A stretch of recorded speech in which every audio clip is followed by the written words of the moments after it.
Well, consensus building at the recently concluded G20 summit in New Delhi wasn't just restricted to addressing geopolitical realities or hard calls on climate action. In a first under India's presidency, the G20 welcomed its newest engagement group called Startup20.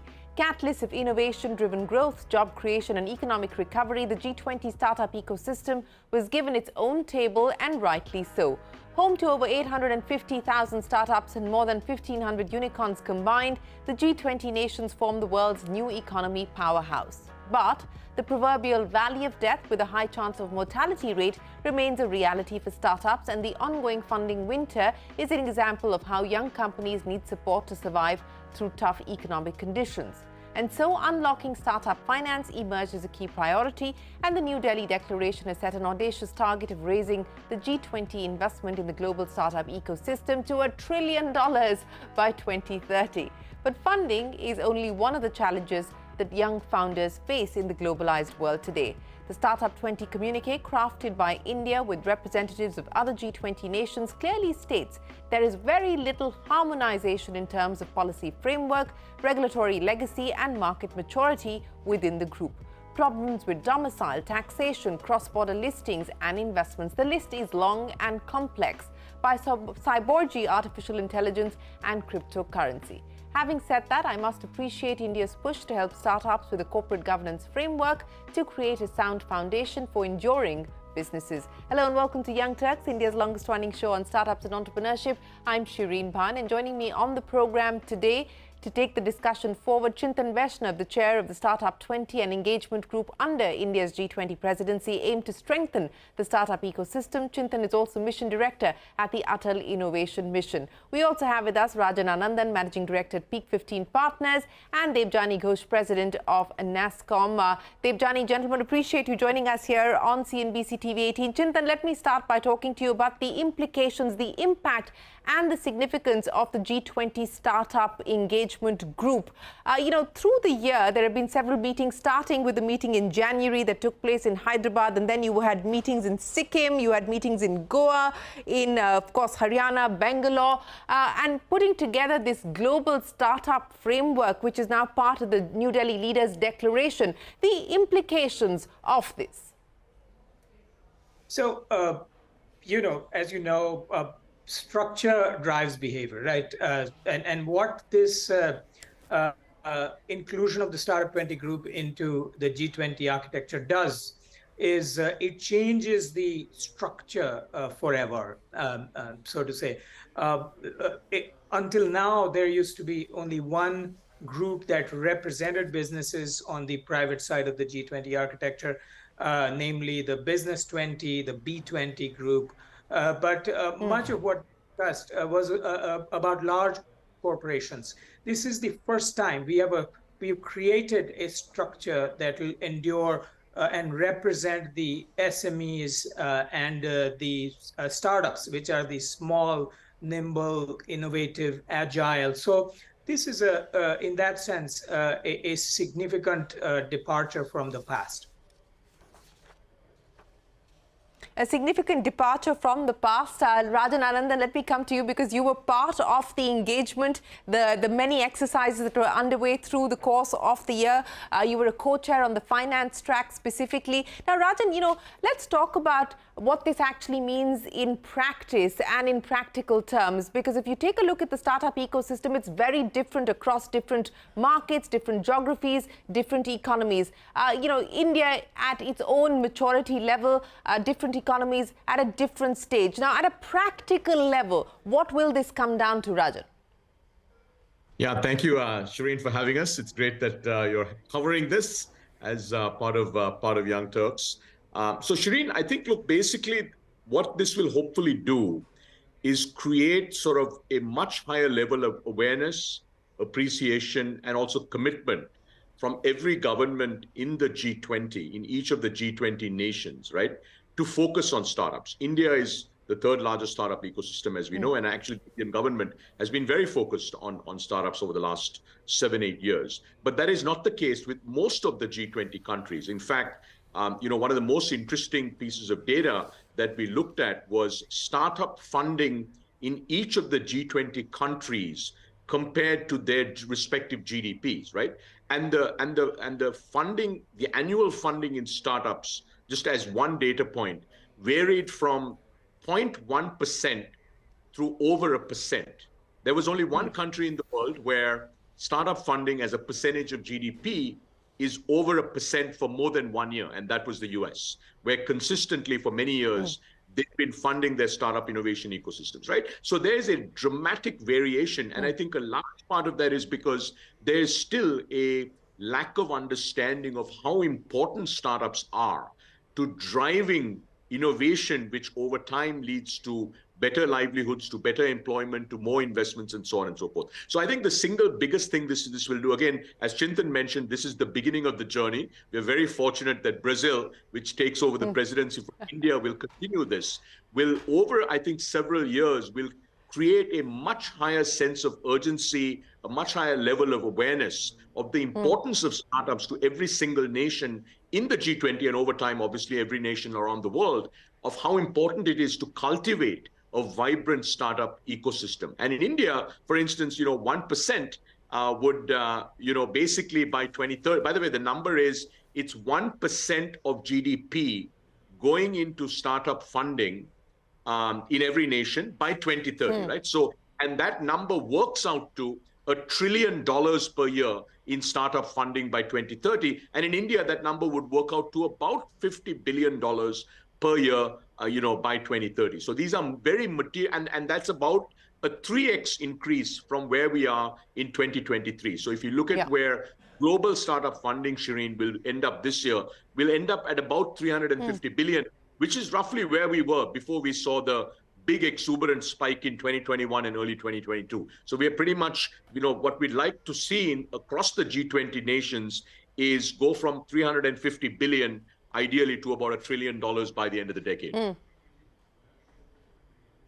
Okay, so percent of GDP by 2030 in terms of startup financing, and I'll address the role that government can play in that in just a second. But Debjani, let me get you into the conversation as well, because you were part of the engagement exercise as well, and you were looking specifically at alliances, and that's going to be crucial as well, because as we pointed out at the start of the program, lack of capital, access to capital is just one of the many challenges that the startup ecosystem faces. But we are talking about a global economy, an integrated economy, alliance, collaboration, partnerships. That's going to be crucial. What's been the big learning, the big takeaway on that front, Debjani?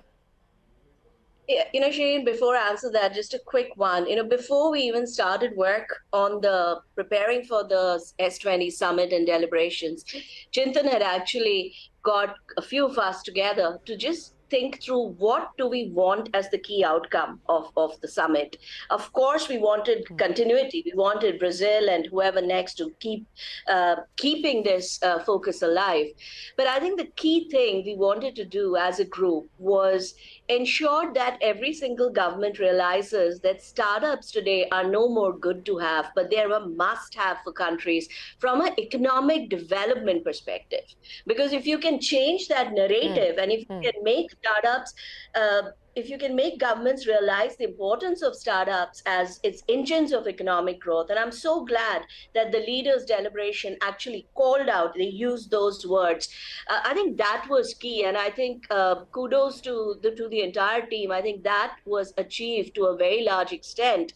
And the Alliance Group was looking at, when we started this, just the definition of startup. Every country had a different definition, for example. And of course, the processes, but there was so much of good to learn from each other. So I think the first thing about the Alliances Group was just bringing together the best known practices that exist across countries to understand what works, what doesn't work, and then start looking at what are those key areas where working together we can achieve a lot more. For example, fueling global innovation for the SDG goals. If we can work together, and the process and the thought process was to create a global innovation network, if we can work together to mentor, to provide support, funding for startups that are working towards towards solving for the SDG goals, we can achieve a lot more than each of the countries individually. Creating global mentor alliances, networks, right? That is so critical. Market access, working together to create market access within G20, right? So we had identified a few of these areas which we worked with all the participating countries to see how we could create these alliances to just make it easier for startups to innovate and also build sustainable businesses. Yeah, and I think that is going to be crucial, as you pointed out. There is a lot of emphasis on being able to support businesses that help in achieving those sustainable development goals that you spoke of. There are recommendations on how support can be provided. But Chintan, let's talk about the governance framework, because through the course of the engagements that you had, and I know that the G20 India Sherpa Amitabh Kant also stressed on the need and the importance of a governance framework when we talk about the startup ecosystem. Yes, innovation is important, but we also want to create clean, sustainable businesses at the end of it. So Chintan, the emphasis on that and the outcome at the end of this exercise to take that forward. Oh, certainly. Srini, let me link it back to the alliances question that you asked. See, the alliance challenge was external, so looking at the globe, but it was also internal, because we're constantly trying to integrate our own innovation ecosystem.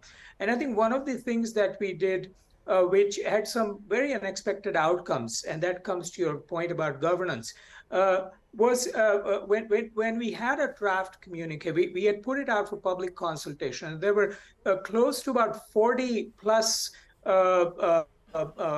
sort of gatherings of startups and ecosystem actors within India to discuss this, opine on it, send us feedback, and so on. One such gathering came back to us and said that, look, startup ecosystems will never realize their full potential until the point when startups stand up and say that they're serious about governance. Their analogy was that if you look at India's IT sector, it was not only because of the young people and the IT prowess that we have turned it into a global services sector.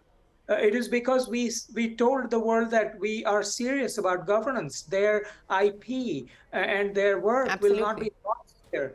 We have generated that trust, and that same type of trust startup ecosystem needs to generate in investors. And that led to a very quick set of activities which brought together people again. And that discussion generated this startup governance framework, which we quickly integrated into Startup20's work. So this was really unexpected from people, stakeholders, turning into something that's globally useful. And the idea there was simple, that just because you are new, small, and innovative as a startup, that doesn't really mean governance can be an afterthought. Governance needs to be on your mind the get-go, and the framework then went on to say, if you're an early stage, what can you do internally to startups, to a startup, to document the things that you will need for good governance? If you're mid-stage, how do you put together a board, have some kind of processes and rules around how you implement good governance? And then if you are larger and at IPO stage, how do you begin to look similar to a corporate governance type of a more mature structure? So it created this ladder. The idea now is to take this ladder and really sensitize the system, not only ours, but other nations can do it as well. But in our case, what we have done, for instance, is that IDEX, the Innovation in Defense Excellence, we're discussing that incubators that get IDEX funding ought to implement good governance practices through their startups. We will do that with our innovation mission and so on, because it's good for everybody. Yeah. No, it's not just the innovation premium that startups should aspire for, but also the governance premium, which is critical if you are going to be building enduring businesses that last the test of time. But Rajan, coming back to the finance question, to the capital question, 2 points. The role that the government can play by way of financing. In India, we've seen experiments through SIDBI and so on and so forth. B, the role of capitalism per se, because what we have seen so far is, VC money like we've never seen before, especially in the last few years, which has also led to bad practices in many cases.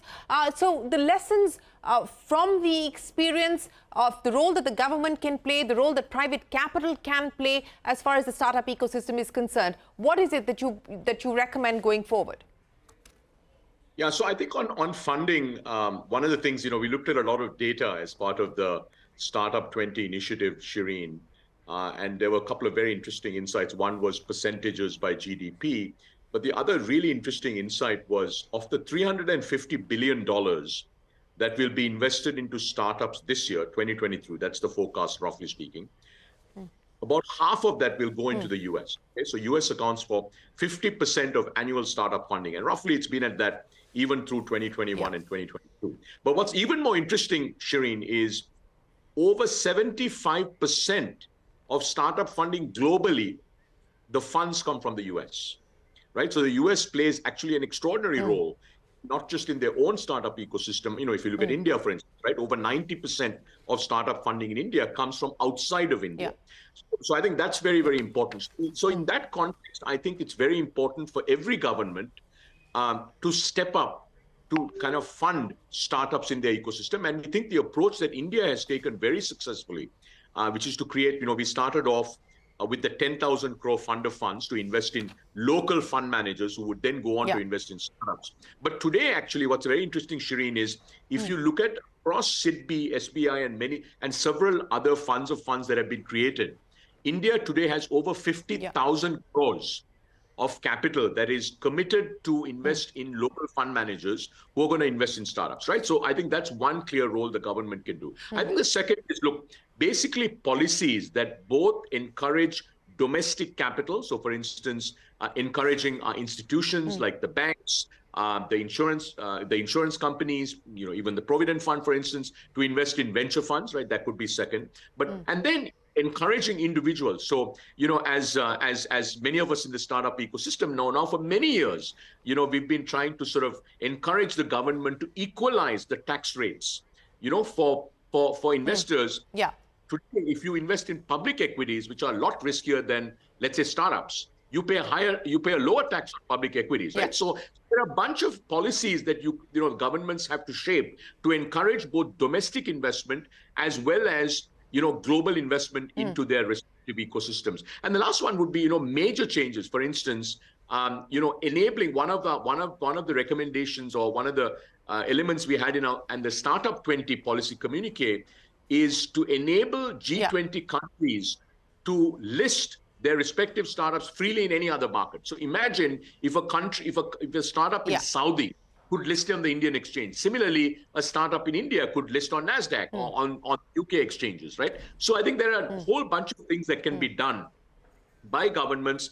Part of it is directly funding, but we do think governments should create fund of funds that invest into venture fund managers, because I think investing in startups directly requires a lot of expertise. But also there's a large amount of unlock here through very thoughtful and the right set of policies to free up domestic capital, as well as attract a lot more global capital into a specific startup ecosystem.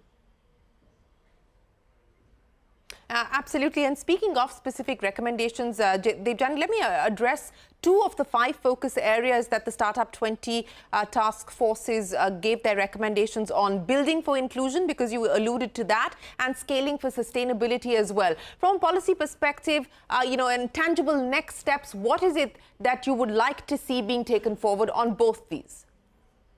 Shireen, just going back to what Rajan said, I think the most important change or the most important focus we need from government is not creating the funds, because I do believe that there's a lot of money that already exists in all these different funds that Rajan talks about. I think what we have to focus on, and we really, really have to zero down and focus on the next few years, is deployment of these funds. That to me is the problem statement. And we have to figure out, is the money getting used fast enough? Is it getting used in the right way? Is it going into the right sectors and for the right usage? I think we need to shift the focus from just creating these funds or creating, figuring out where the money is, to actually deploying the money that exists today in all these different fund of funds, etc. that Rajan talked about. And we have to think about, how does this go into critical sectors like deep tech, where India is tremendously lagging, right? Yeah. So I think, it's not just about where's the money, but really what we have to focus on is the money getting used, and is it getting used right for the right outcomes, and how do we really shift the focus towards deployment and outcomes rather than just creating the funds. On your question on the global alliances and the focus on just creating the diversity of startups. I mean, there was just so much of learning in terms of, first it was about the different types of countries. You have the mature countries and you have the emerging markets, etc. How do we ensure that there is enough sharing amongst these countries to learn from it, and to create sort of, as Chintan keeps saying, that common denominator in terms of lingo, in terms of best practices. The other, which very surprisingly a lot of countries talked about, was the lack of even things like gender diversity in the startup ecosystem. And how does it, that actually turned into a huge topic, at least in the Alliance group. And there was another group that was also looking at it. So I think they did a lot of work on it, is how do we ensure that as the startup ecosystem grows, it's truly inclusive. It's equal opportunity, it's inclusive. And I think there was a lot of thinking, especially in terms of what can be done to drive some of these changes right from the start. And last but not the least, when you talk about sustainability, again, it's about ensuring that the funds are available for use. It's about ensuring good mentorship. So in the Global Alliance Group, a lot of focus was given to creating a really group of, a network of global mentors to work with startups, not just in terms of business plan development, but say an Indian startup wants to go and set up business in South Africa. Rather than just trying to figure out everything by themselves, how do we get this mentor network to help? How do we create, and one of the things we discussed is creating sort of, these guidelines on entering different markets, right? So a lot of these things have been discussed. I'm not doing justice to everything that was covered, but they were very good discussions on these ideas. We're trying to crunch down the deliberations that have taken place between January and September into a 22-minute show. It's not that easy, but I think you guys have done a great job. But Chintan, coming back to you, one of the complexities is, of course, harmonization as far as regulation is concerned. Now, as far as crypto regulation is concerned, the G20 made it clear they'll take the FSB's recommendations forward. On AI, we've got CEOs of big tech at Capitol Hill overnight discussing the future of AI regulations. What's the role that you believe S20 can play in order to harmonize regulation, whether it's AI or crypto? So I think, Shereen, it's interesting you use the word harmonize, because the highest level principle that we started out with from the very first brainstorm we had was that we want harmonization of the global startup ecosystem, but we want autonomy of local startup ecosystems. I think this really is a principle that applies to even crypto and AI and so on, in the following way that, take any topic, for instance, take privacy, for instance.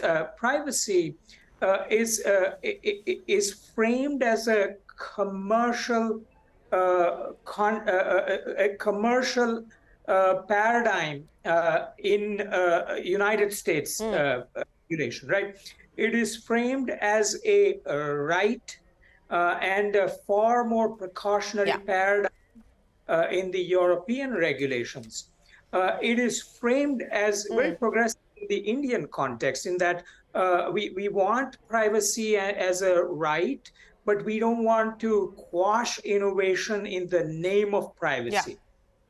Right? I think these concepts apply to crypto and AI also. We want something, the harmonization along the common denominator. I think if you look at that AI paragraph, the New Delhi Declaration, you will see that we want to identify the common no-nos, if you would. But beyond that, we want nations to use it the way they want to. So I think this global harmonization, local autonomy applies to all of the gaps. Yeah. And can I say, absolutely, and this is we're totally out of time, Chintan. Very quickly, 10 seconds. No, I was going to say that I think in your idea about sustainability, the idea was that there are so many startups that are of global interest. First such domain may be SDG, but there are many such domains.